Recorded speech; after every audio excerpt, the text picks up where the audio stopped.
भाई बॉयज़ आप लोग खैरियत से हैं? ठीक है। My name is sir Shujaat Ali और मेरा आप लोगों के साथ जो ताल्लुक़ रहेगा वो सब्जेक्ट केमिस्ट्री के हवाले से रहेगा। और फर्स्ट ईयर में लिटिल बिट कुछ शायद मैंने टाइम दिया था आप लोग जो लोग थे, उसके बाद मैं चला गया था, मसरूफ़ियत मेरी कहीं और थी बैठा। सो राइट नाउ सेकेंड ईयर को हम स्टार्ट करने जा रहे हैं। सेकेंड ईयर के बारे में बताइए। ये तो सभी को पता होगा कि syllabus has been change, syllabus has been change. आप लोगों ने ग्रेड 11 का जो फर्स्ट पढ़ा था बेटा, थोड़ा सा अगर आप नीचे देखिए यहीं पर ही, यस यस यस नहीं है, यस हो रहा। तो सिलेबस में आपका जो बहुत शुक्रिया मेरे बेटा, जज़ाकल्लाह। बेटा फर्स्ट ईयर में आपने जो चैप्टर्स पढ़े थे वो चैप्टर नंबर 1 से लेके कहाँ तक पढ़ा था? 12। सेकेंड ईयर की जो केमिस्ट्री है अगस्त के एंड में नई किताब आ जाएगी। आप लोग अभी किताब कोई परचेज नहीं करेगा। उसकी वजह ये कि नई किताब में कॉन्टेंट्स हैज़ बीन चेंज, और क्या क्या चेंज है वो मैं आपको लिखवा दूंगा, एक सीक्वेंस बनेगा, जहन क्लियर हो जाएगा, तो चीज़ें आपके पास इंशाल्लाह वो आ जाएंगी। तो सिलेबस चेंज होने जा रहा है और उसमें कुछ किताब अगर किसी के पास पुरानी भी है तो पुरानी किताब से कुछ चीज़ें कनेक्टेड हैं, वो मैं बता दूंगा, आप वहाँ से फॉलोअप कर लें, मगर बुक अभी परचेज मत करिएगा, वो आ जाएगा नया तो फिर करेंगे इंशाल्लाह। टोटल चैप्टर अब आपके पास हो गए 25 ग्रेड 11 को मिला के। ग्रेड 11 के आपके 12 चैप्टर से और 13 चैप्टर्स आपने सेकेंड ईयर में पढ़ने। तो कैसे कनेक्ट है पता है? 12 वहाँ पढ़ लिए तो यहाँ चैप्टर नंबर 13 से स्टार्ट होगा आपका। चैप्टर 13 होगा मगर वो सेकेंड ईयर का चैप्टर नंबर क्या होगा? 1 है, मगर वो 13 से चलेगा बेटा। 13 से लेकर वो 25 तक जाएगा। और इसमें पहले तरतीब होती थी, 2 केमिस्ट्रीज होती थी, ऑर्गेनिक और इनऑर्गेनिक। तरतीब वही है। पहले ये होता था कि ऑर्गेनिक इनऑर्गेनिक को 50-50% वेटेज में डिवाइड किया गया था पहले। अब थोड़ा सा इशू ये आ रहा है कि इनऑर्गेनिक के चैप्टर सिर्फ कितने रह गए? 2। और 13 चैप्टर्स, 11 चैप्टर्स आपके पास उसके ऑर्गेनिक के। तो अंदाजा कह रहे हैं फिर इसका हो सकता है जब मॉडल पेपर भी आएगा, इसका मॉडल पेपर भी आएगा तो वेटेज आपको तकसीम करके बता दें इतने मार्क्स का इनऑर्गेनिक, इतने मार्क्स का ऑर्गेनिक होगा। पहले तो हमें कंटेंट्स पता हो कि क्या क्या, तो जरा सा नोट करते हैं अपने पास। फर्स्ट ईयर केमिस्ट्री जो आप लोगों ने पढ़ ली वो अपनी जगह। सेकेंड ईयर केमिस्ट्री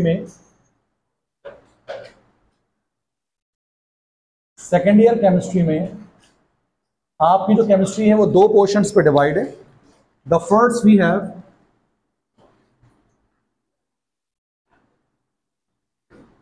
इनऑर्गेनिक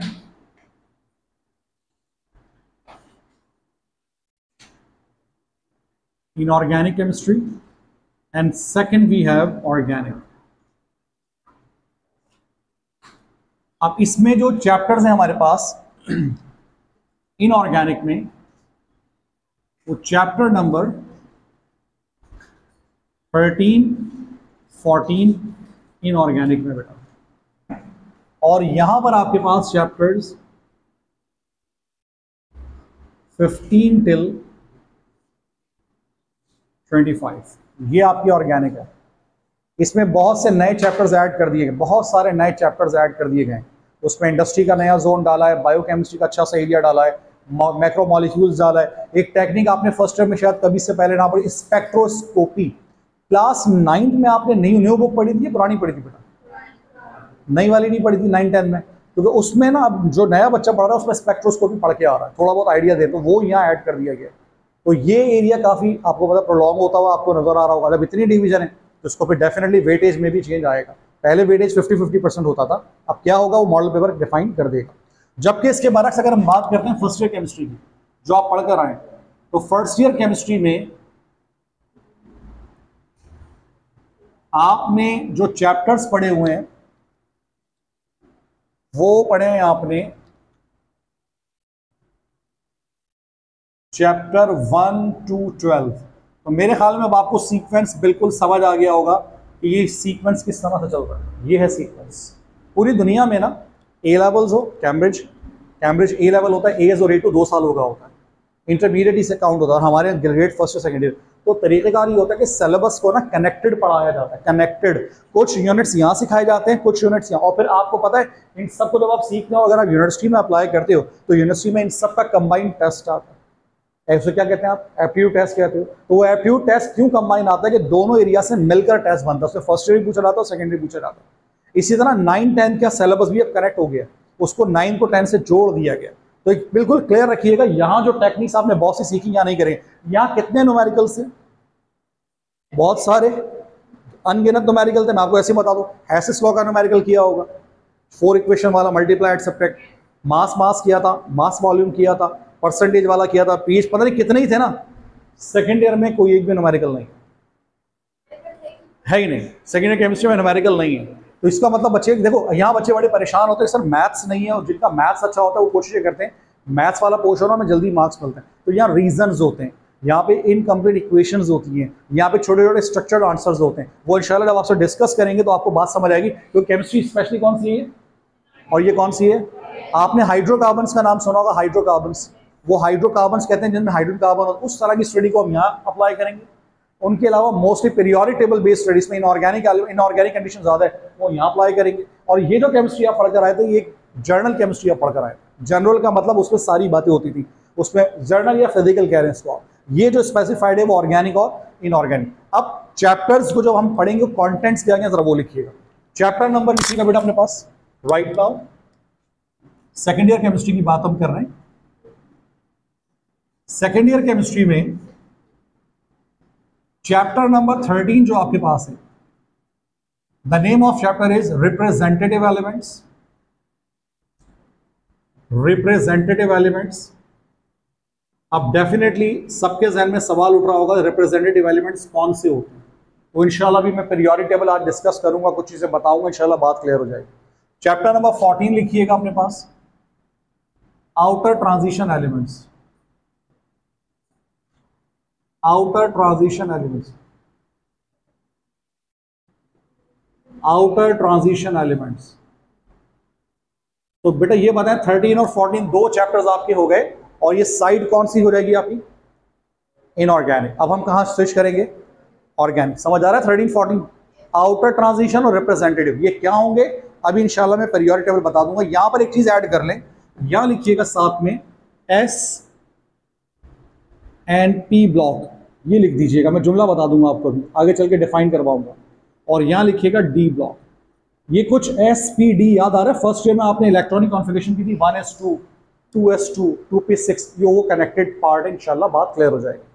अब आइए ऑर्गेनिक साइड का chapter, chapter number 14। Chapter number 14 के बाद चैप्टर नंबर 15 लिखिएगा, इंट्रोडक्शन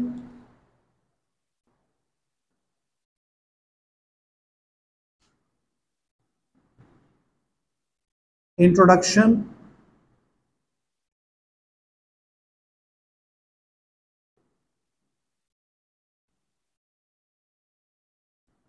ऑफ ऑर्गेनिक कंपाउंड्स, क्योंकि इसमें ऑर्गेनिक आ गई ना बेटा, इसमें आपको डिटेल इंट्रोडक्शन हम डिस्कस करेंगे।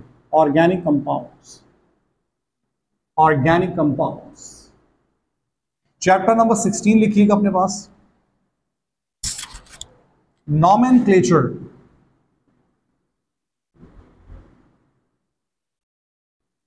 Nomenclature of organic compounds. अच्छा, नॉमेनक्लेचर अपने नाम से ही जाहिर कर रहा है, यानी कि अपनी इसमें हम दुनिया भर में ऑर्गेनिक कंपाउंड को नाम देते हैं, वो नेम्स आपको बताएंगे नेम कैसे देते हैं। चैप्टर नंबर 17 लिखिएगा, alkyl halides and amines. Sorry, chapter 7 ये नहीं है, चैप्टर 7 पहले हाइड्रोकार्बन पढ़ेंगे, सॉरी करेक्शन कर, इसके बाद है हाइड्रोकार्बन्स। हाइड्रोकार्बन्स चैप्टर नंबर 18 में लिखिएगा अपने पास, alkyl halides and amines. Alkyl halides and amines. Chapter number 19 लिखिएगा अपने पास, देखिए एल्कोहल्स, फिनोल्स एंड ईथर्स। ये मुख्तलिफ फैमिलीज हैं ऑर्गेनिक की बच्चों, ये मुख्तलिफ फैमिलीज हैं ऑर्गेनिक की, ठीक है, अलग अलग फैमिली पर। इसमें अल्कोहल आता है, फिनोल्स आएगा, ईथर आएगा। उसके बाद चैप्टर नंबर 20 लिखिएगा,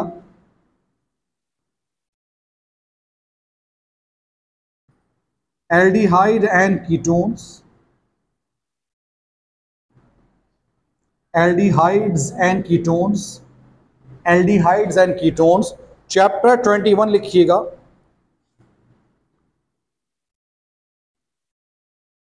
कार्बोजाइलिक भी पढ़ते हैं इसको, कार्बोक्सिलिक भी पढ़ते हैं।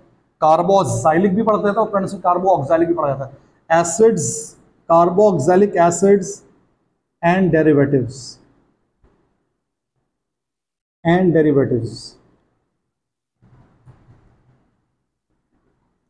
चैप्टर 22 लिखिएगा, इट्स कॉल्ड बायोकेमिस्ट्री। ये बिल्कुल जो मेडिकल वाले ज्यादा पढ़ते हैं उसमें आप मिसाल ले लीजिए, कार्बोहाइड्रेट्स हैं, अमाइनो एसिड्स हैं, प्रोटीन, इस तरह की कुछ डिस्कशन आपके पास रिलेटेड टू द लाइफ, वो आप डिस्कस करेंगे। चैप्टर 23 लिखिएगा अपने पास, it is industrial chemistry. Industrial chemistry, इसमें तमाम इंडस्ट्री से रिलेटेड जितने इंडस्ट्रियल प्रोडक्ट्स हैं, नायलॉन बड़ा मशहूर एक प्रोडक्ट होता है, नायलॉन एक पॉलीमर होता है, वो थोड़ा बहुत और डिस्कशन में आएगा। बहुत अच्छा ये डिस्कशन है जो दुनिया भर में पढ़ाया जाता है। इस सिलेबस को पढ़ने के बाद ना एप्टीट्यूड में जो स्टूडेंट जाएगा यूनिवर्सिटी का टेस्ट देने के लिए, उसको बहुत आसानी होने वाली है। पहले हम जो सिलेबस पढ़ रहे थे उसमें वो तमाम पुरानी चीजें पढ़ रहे थे जिनको 20 साल पहले, 25 साल पहले दुनिया सिलेबस से निकाल चुकी। अब नई, देखो नई रिसर्च पढ़ाई जाती है नई चीजों के साथ, तो वक्त के साथ ये एडिशन जो किया गया सही किया गया है ताकि आपको बात वो समझ आए। और एक अच्छी बात बताऊं, जब सिलेबस कंटेंट नया आता है तो मॉडल पेपर आता है, और मॉडल पेपर का फायदा पता ही होता है आपको, पेपर का 50 to 60% वैसे ही आइडिया मिल जाता है ये क्वेश्चन बनने वाले। ये बड़ा बेनिफिट होता है, पेपर आराम से निकल जाता, मुश्किल नहीं पड़ती आपको। ये नहीं कहते क्वेश्चन रिपीट होगा, स्ट्रेटेजी पता लगती है। जैसे मॉडल पेपर में हैसिस लॉ का था, न्यूमेरिकल उससे रिलेट आया, डेरिवेशन थी उससे रिलेट आई। ये कहने का मकसद ये होता है, बच्चा ये समझता है कि मॉडल पेपर का ही क्वेश्चन रिपीट हो जाएगा। मॉडल पेपर स्टाइल बताता होगा क्वेश्चन, देन उसके बाद वो उसको चेंज कर सकते हैं, ये कहने का मतलब, ठीक है। उसके बाद देखिए 24 में, चैप्टर 24 लिखिएगा अपने पास, एनवायरमेंटल केमिस्ट्री। वैसे पेपर तो फर्स्ट ईयर का बहुत आसान आया था, तो आप कहेंगे सर आप एज ए टीचर बात कर रहे हैं तो हो सकता है आप आसान कह रहे हैं, वैसे आसान ही था, वो स्ट्रेट क्वेश्चन से जो अगर आपने पूरे साल याद किए हुए थे। और 25 द लास्ट वजह, एनवायरमेंटल में क्या डिस्कशन होगा, वो तमाम चीजें जो रिलेटेड टू आपके एनवायरनमेंट है, एनवायरनमेंट की मुख्तलिफ गैसेस, एनवायरनमेंट में होने वाले रिएक्शन, हमारी स्पेस में एटमॉस्फेयर में क्या क्या चीजें, बहुत से स्फेयर्स कहलाते हैं, आइनोस्फेयर, ट्रोपोस्फेयर, मीजोस्फेयर, उन तमाम की स्टडी आपके एनवायरनमेंट में आएगी। At the last we have, it is called spectroscopy. Spectroscopy, ये बिल्कुल इससे पहले आपने कभी इसके बारे में नहीं सुना। ये इसका एक लफ्ज बता देता हूं, स्पेक्ट्रो को अगर आप वर्ड स्पेक्ट्रम से जोड़ें तो आपने ग्रेड 11 में एक स्पेक्ट्रम पढ़ा था, कंटीन्यूअस स्पेक्ट्रम और एक लाइन, बस ये समझ लें वो इब्तिदा पढ़ी है आपने, उसकी इंतहा जो पहुंचे आज हम दुनिया में तरक्की करते करते, वो इंशाल्लाह ये डिटेल आप पढ़ें। स्पेक्ट्रम बताएंगे आपको, मुख्तलिफ अलग अलग स्पेक्ट्रम्स हमारे पास होते हैं। सर अब आज हम क्या डिस्कस करने जा रहे हैं, आज जो हम डिस्कस करने जा रहे हैं वो इनऑर्गेनिक साइड है। और पहला कॉन्सेप्ट, चैप्टर शुरू करने से पहले भी मैं आपको पहले सुनाऊं, क्या मैं यही नहीं पता रिप्रेजेंटेटिव क्या होता है, तो पहले आज आपको थोड़ा सा एक मैसेज बता दें कि हम जो सीखने जा रहे हैं वो है इंफॉर्मेशन अबाउट पीरियोडिक टेबल। क्या पहले हमें कॉन्सेप्ट पता हो कि पीरियोडिक टेबल होता क्या है, तो लिखिए इसके बारे में अपने पास हेडिंग डालिएगा, चैप्टर 13, पहले लिखें chapter 13, chapter 13, the name of chapter is representative elements,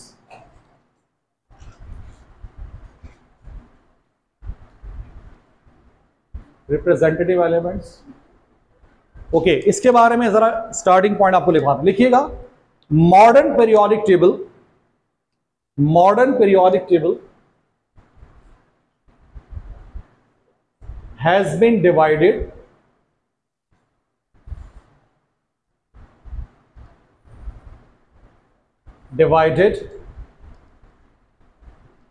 into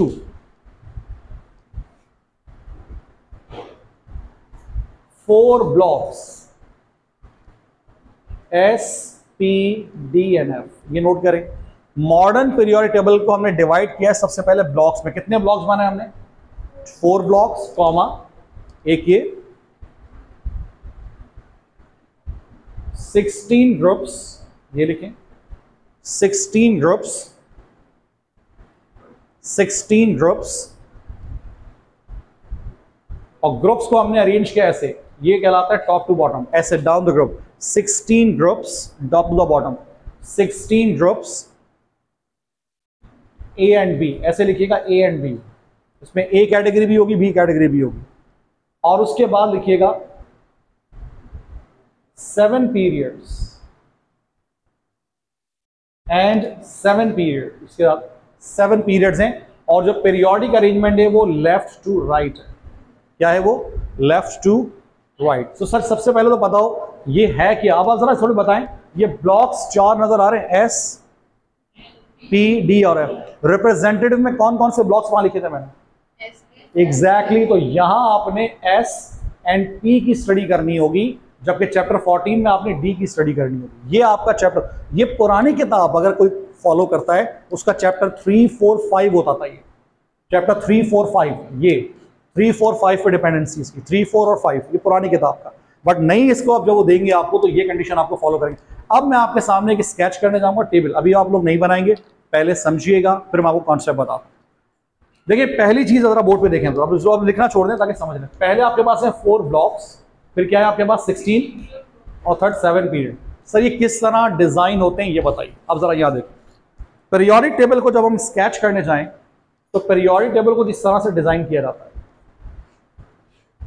एक एरिया ये वाला होता है, बड़ा माइनर सा मैं डिजाइन करूंगा। एक एरिया होता है, एक हमारे पास मिडल पोर्शन आता है बेटा, ठीक है, और एक पोर्शन हमारे पास, थोड़ा सा चले मैं आगे ले जा रहा हूं, और एक पोर्शन हमारा इस तरह से आता है। अब इसमें डिवीजन क्या है वो समझ लें पहले। ये जो एक्सट्रीम लेफ्ट पोर्शन होता है ना स्टूडेंट्स, ये आपका पूरा ब्लॉक एस ब्लॉक कहलाता है। ठीक हो गई बात? पीरियोडिक टेबल ऐसे ही। What is periodic table? इसमें सारे एलिमेंट्स को रखा गया है। किसी भी एलिमेंट पे आपको अगर याद हो तो 2 नंबर्स होते हैं, the first A and Z. A क्या कहलाता था आपको याद होगा? एटॉमिक मास, और ये कहलाता है बेटा एटॉमिक। अब ये खत्म हो चुका है, मॉडर्न टेबल इससे अरेंज्ड है। लेकिन ये खत्म होने का मतलब ये नहीं, अभी भी आप मॉलिक्यूलर मास इसी से निकालते हैं, लेकिन मॉडर्न टेबल अरेंज किससे होता है? एटॉमिक नंबर से होता है। वो सीक्वेंस है, उसमें एक प्रॉब्लम नहीं है।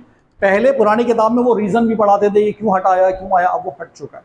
नई किताब में डिस्कशन नहीं है, तो हमें सिर्फ स्केच पता हो कि टेबल होता क्या। एस ब्लॉक के बाद ये वाला जो पूरा एरिया, ये कौन सा ब्लॉक है आपका? This is your D block. ये आपका डी ब्लॉक का एरिया आ जाता है। और यहां पर आके एक्स मजीद टेबल एलेबरेट होगा, मजीद टेबल ओपन होगा, फिर एफ ब्लॉक की जगह बनती है। लेकिन एफ आपके सिलेबस का पार्ट नहीं है, लेकिन थोड़ा बहुत इंफॉर्मेशन आपको देंगे। अब यहां देखिएगा, एस ब्लॉक को मैं मजीद कितने पार्ट्स में डिवाइड किए? 2 पार्ट एस ब्लॉक डिवाइड हो गया। और पी को देखिए जरा, मैं माइनर से बना रहा हूं, 1, 2, 3, 4, 5 एन कितने हो गए? 1, 2, 3, 4, 5 एन। अगर मैं इनको प्रॉपर रैंकिंग कर दूं, जरा रैंकिंग समझ लें, तो ये वाला जो पोर्शन है, this is your 1A, this is your 2A, this is your 3A। अच्छा, ये आपके पास आ गया 4, 5, 6, 7, और ये क्या आ गया 8। और ये सारी कैटेगरी कौन सी चल रही है आपकी? A category. ये सब आपकी ए कैटेगरी आ गई आपके पास, 3rd A, 4th A, 5th A, 6th A, 7th और 8th। अब ए के बाद डेफिनेटली अब क्या होना चाहिए? बी। सुन लीजिए, बी जो होगा वो कौन कौन से 2 ब्लॉक्स में आएगा? बी डी और एफ ब्लॉक के दरमियान आएगा, डी और एफ। ठीक है, क्योंकि एस और पी के ऊपर तो एक कैटेगरी चली गई ना आपकी। और अगर गिनेंगे तो 1 से लेके कहां गया? और ग्रुप्स थे कितने बेटा? 8। अब 8 ए आ गए तो अल्टीमेटली 8 क्या होगा? 8 बी होगा। ये स्टडी समझ आ रही होगी आपको, टेबल बना हुआ कैसे। लेकिन यहां एक चीज क्लियर रखिएगा, यहां पे जो बी कैटेगरी स्टार्ट होती है वो 1B से नहीं होती। कहां से स्टार्ट है? ये एक चेंज है, वो क्या है वो इंशाल्लाह आगे चल के क्लियर हो जाएगा। 3rd, 4th, 5th, 6th, मैं इसमें सिर्फ नंबर डाल देता हूं, 4th, 5th, 6th, 7th, 8 के बाद आखिर में 1B और 2B लास्ट में आता है। ये समझ लीजिएगा। 3rd भी तो ये रहा ना बेटा, 3rd, 4th, 5th, ये इसकी चेंजिंग है। मैं अगर स्टूडेंट्स इनको भी डिवाइड कर दूं, जरा देखिएगा, 1, 2, 3, 4, 5, 6 और ये 7, 8। अब आप मुझे टोटल एक कंप्लीट ये जो ग्रुप्स हैं ऐसे काउंट करें तो 1 2 3 4 5 6 7 8 9 10 11 12 13 14 15